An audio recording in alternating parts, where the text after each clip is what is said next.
Hello दोस्तों, स्वागत है आपका अपने चैनल में।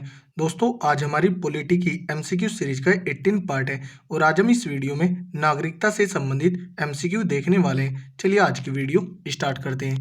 पहला क्वेश्चन है, भारतीय संविधान के कौन से अनुच्छेद नागरिकता से संबंधित है? अनुच्छेद 5 से 11 और ये भाग 2 के अंतर्गत आते हैं। भारतीय संविधान निम्नलिखित में से कौन सी नागरिकता प्रदान करता है? एकल नागरिकता। किस अनुच्छेद के तहत संसद को नागरिकता के संबंध में कानून बनाने का अधिकार प्रदान किया गया है? अनुच्छेद 11।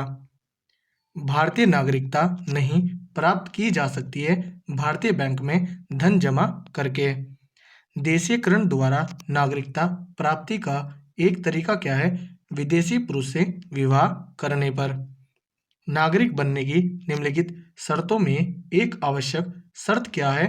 राज्य की सदस्यता। पाकिस्तान से आकर भारत में नागरिकता प्राप्त करने संबंधी प्रावधान का वर्णन निम्नलिखित में से किस अनुच्छेद में वर्णित है? अनुच्छेद 6 में। नागरिकता के लोप होने का एक नियम है देशद्रोह का अपराध सिद्ध होने पर।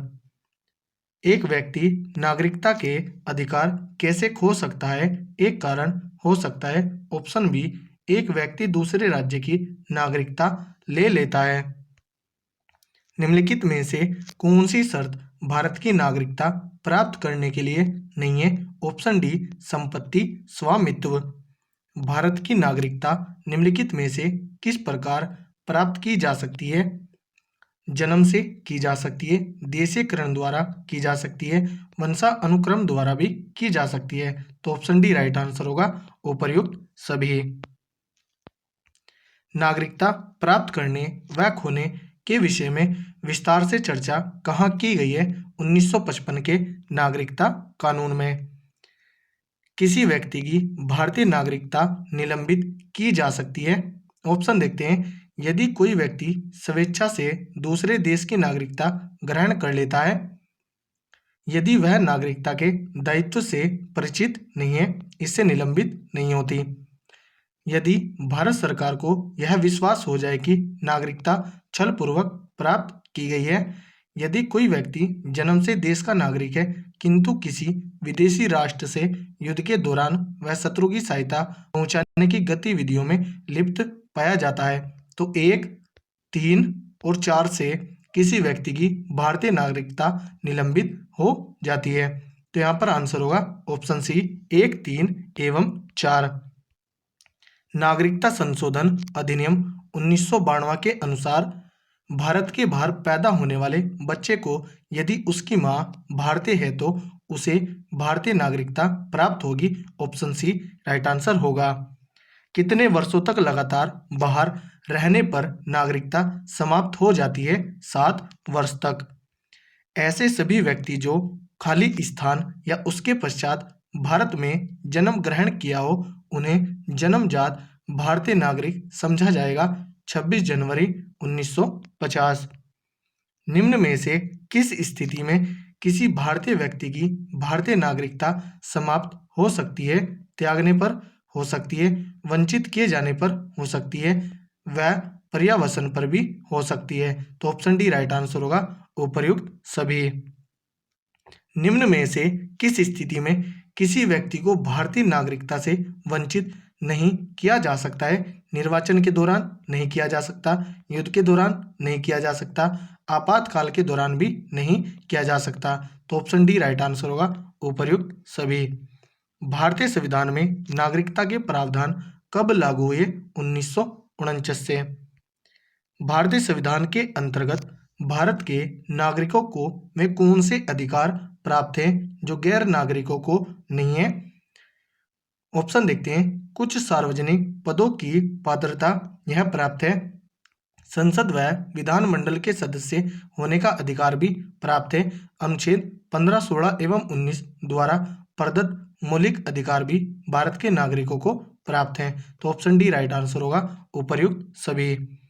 संविधान द्वारा प्रदत्त नागरिकता के संबंध में संसद ने एक व्यापक नागरिकता अधिनियम कब बनाया? 1955 में। भारत में एकल नागरिकता की अवधारणा अपनाई गई है। इंग्लैंड से। भारत में रहने वाला ब्रिटिश नागरिक दावा नहीं कर सकता। ऑप्शन देखते हैं, व्यापार और व्यवसाय की स्वतंत्रता का अधिकार, तो ऑप्शन ही राइट आंसर होगा। जबकि ब्रिटिश नागरिक विधि के समक्ष समता के अधिकार का पात्र है। जीवन और व्यक्तिगत स्वतंत्रता की सुरक्षा का भी उसे अधिकार है। धर्म की स्वतंत्रता का भी उसे अधिकार है। तो यहाँ पर बी, सी और डी ब्रिटिश नागरिक इनका दावा कर सकता है, जबकि ऑप्शन ए का दावा नहीं कर सकता। किसी देश में दोहरी नागरिकता का सिद्धांत स्वीकार किया गया है संयुक्त राज्य अमेरिका से।